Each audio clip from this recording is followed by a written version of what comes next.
Good morning, all you folks out there in YouTube land. Thrash Pondo here. Today I'll be bringing you Fargo Season 5, Episode 7.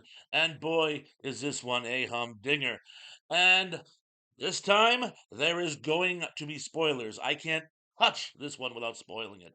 So if you don't want to be spoiled, I give you the option to tune out now and come back after you've seen it.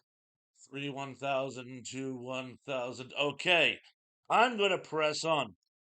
Now, I love the opening of this one. We open with Old Munch in his de facto home with his de facto mom. But who shows up? The de facto mom's no good son, who is like something out of a 12-step program rendition of the greatest story ever told. And we take an instant dislike to him. He's combative, he's abusive, he's confrontational, he's loud, obnoxious. He's everything we've come to see as people who don't live long in Fargo. For a spoiler. And he's basically extorting his mother for food and money, even though she has precious little of both. And then old Munch shows up, and what does he do? He gets in old Munch's face. And if we have learned one thing in this show, that's something you never want to do. And what does he do? He extorts money out of Munch, which Munch pays. And then just when you think Munch is giving in, he takes the guy out of the front steps with an axe. Very reminiscent of the Fargo movie. One of my favorite scenes, with apologies to Steve Buscemi. Moving forward, at this point, things kind of go off the rail. We pick up with Dot, and I love that. But there's this long scene of her driving down the road. She clearly is exhausted. She starts to doze behind the wheel. By the way, if that's ever happened to you, you know how terrifying it is. If it hasn't happened to you, take my word, you're never really the same afterwards. It's a very terrifying experience. And if you find yourself being drowsy, do yourself a favor. Don't drive. Trust me on this one. Moving forward. So what does she do? She stops to get a cup of coffee and decides to have herself some pancakes. Again, pancakes are a huge running thread in this installment. And anyway, after she has her pancakes, which the woman draws a smiley face on, reminiscent of that old song by Jewel, what does she do? She decides to press along, and here's where things get a little wacky. She, very Shawshank Redemption like, she finds an old spot where an old message was left for her. She digs the old message up, and the old message is basically Linda, who we find out to be Tillman's first wife, and a place where she can be found, a place called Camp Utopia. Something tells me it's not going to be a utopia. You get very few utopias in Fargo. And she goes on, and when she runs out of gas, oh, and by the way, as soon as the low fuel light goes on in her car, it stops. Little secret, cars don't work that way. I actually have made it over 30 miles in my car with the fuel light on. Drives my wife absolutely insane. Now I fill it at a half a tank to avoid giving her anxiety. But my point is, if that fuel light came on when you were out of gas, it would be useless.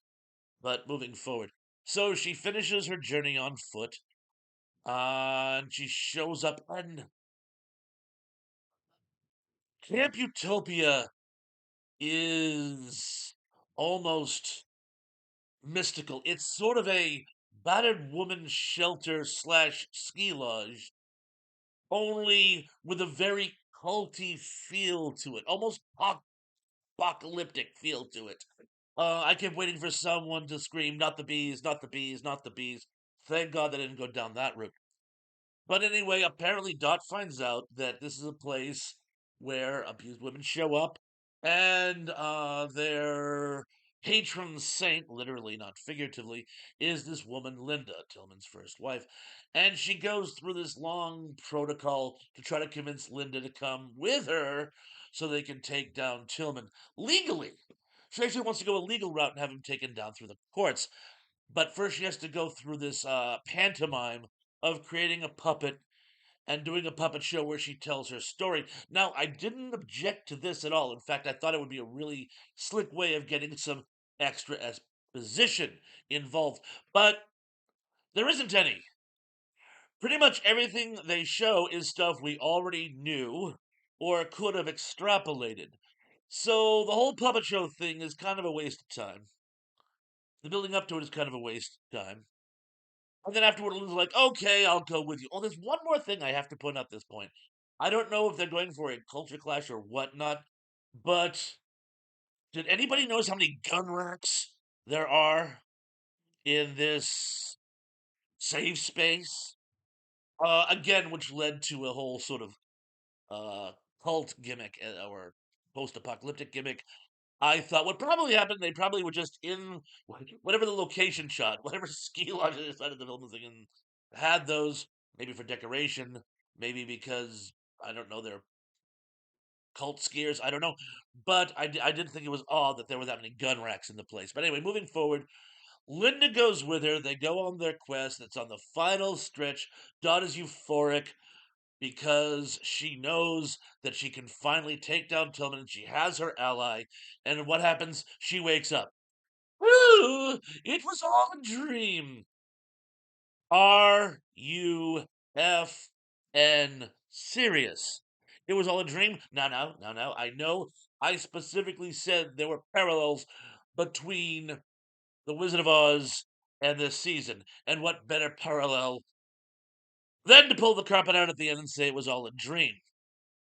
Still, when you put that much exposition into a scene and then say, oh, it was just a dream, now what are we supposed to believe? Also, does that mean everything we've seen so far is part of Dot's dream? The scene she has where she pictures her husband taking care of Scotty, were those also a dream?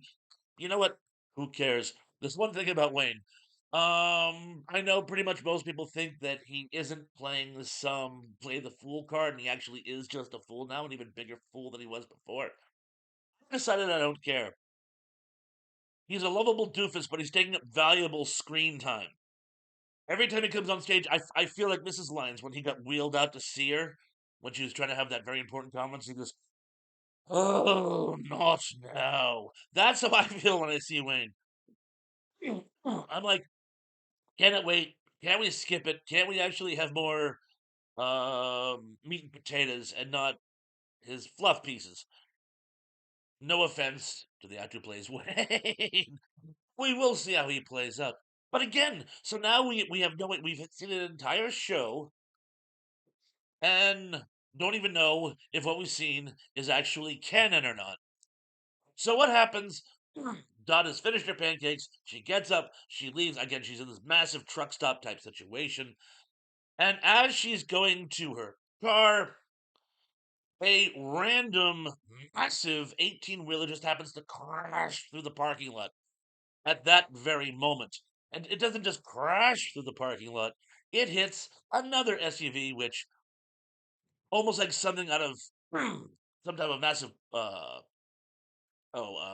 pinball table. It knocks another car into her, knocking her unconscious. And she wakes up again. She wakes up in a hospital. Okay, that's two Dot wakes up. Wakes up, wake ups. That's two Dot wake ups. Wake ups? That doesn't sound right. Two wakes upsies in one episode. Now I have absolutely no clue what's going on. As far as I know, maybe she's still unconscious. But anyway, let's pretend that now she actually is awake. And what does the nurse who just happens to be standing there say? Oh, look at you. You're awake. Yay. I'll get your husband. And that's like, oh, goody goody gumdrops. Wayne is here. You see where this is going, right? I did. Hun. Wade is in another state, pretending to read fake storybooks to your daughter. You're in enemy territory here. Think about who could have found you so fast. And yes, I was right. Who waltzes in but Roy Tillman, and does that whole posturing, hey, we were worried sick about you. And then he ends with the gotcha, as in gotcha last, as in this has been some ongoing game of tag, and he just made her it. And I'm like, where the heck is a doctor? If a person has a head injury, is unconscious, and you discover there's a wake, the first thing what's going to happen is a doctor's going to want to come in and look at you. But no, she and Tillman are having this moment. And even if the doctor did come in, he'd probably manage to sidestep the doctor somehow or something. But anyway, and this is how the episode ends.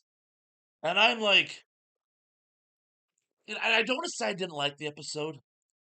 All I can say is I think I missed something this time. Oh, I've been watching some other people's interpretations of Fargo. Not only this season, but other seasons as well. And one of the things I know that they do references to connections between each of the seasons and the movie. And I'm like, are there some connections to other seasons or the movie that I missed that I should have gotten that makes the whole thing make sense? Is it references to some old children's story that I am not previously aware of? Did I just not get it? Sometimes things are missed on me. But I'm like, all I can think of is we're really getting towards the gritty and or the nitty, and you spend an entire episode again just with a massive nah nah to your audience. And I have a speculative spoiler. Oh, one thing I would have said I was wrong about Linda also beating Dot, and that I was wrong about Dot having to kill Linda to escape. And at this point, I can't say I was wrong yet because all we've seen of Linda is what took place in Dot's dream, which is subject to interpretation, or Dot just making it up because it's her subconscious. So I'm going to hold off on whether I was right or whether I was wrong. But I will say my speculative spoiler is if they decide to keep going with this, oh, it was all a dream. If this thing ends and it's an incident at Owl Bridge, I will be inconsolable. And you know what? Google it. Because I don't want to tip that off if you aren't familiar with it. And make sure I got the title right, because I'm second guessing that title. It's based on a French short film anyway, so it would the regular title would have been something different. But anyway, a couple more things while I got you. The most interesting thing that happened in all this, again, is with Old Munch, because another pivotal segment with him involves Gator, who is just a waste of time. He's just. But anyway, Gator has used his tracker to find where Munch lives because he's going to take his revenge. And he has a sniper rifle and he gets all decked out. And he sees Munch in the chair and bam, takes him out. Well, remember how Munch took out the old lady's son earlier?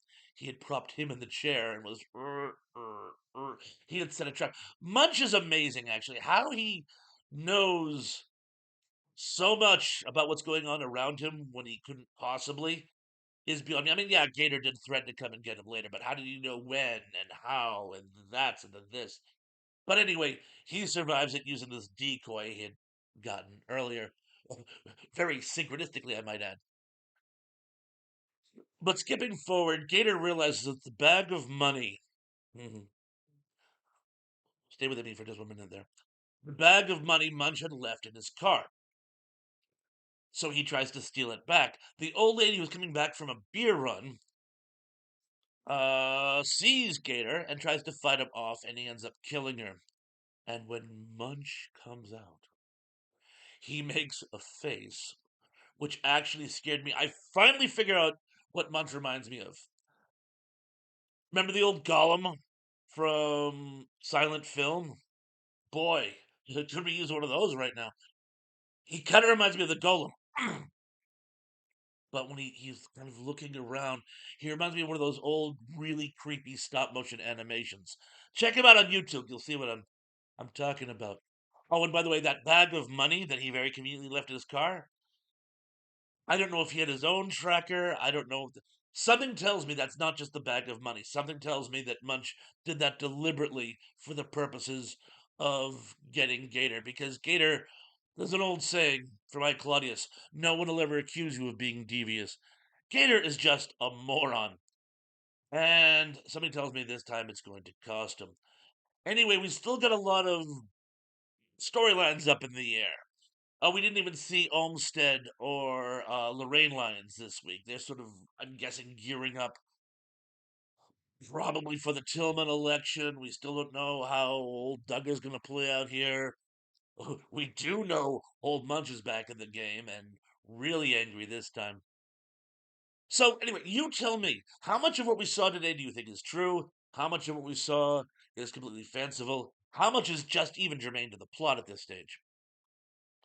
I will tell you, I just can't wait until the next episode. And again, if I missed something that you guys picked up on, please, please, please tell me in the comments below. I'm actually dying to find out. But anyway, until my next episode, be good, be safe, be careful, and I'm looking to see you all again very, very, very, very, very soon. Peace.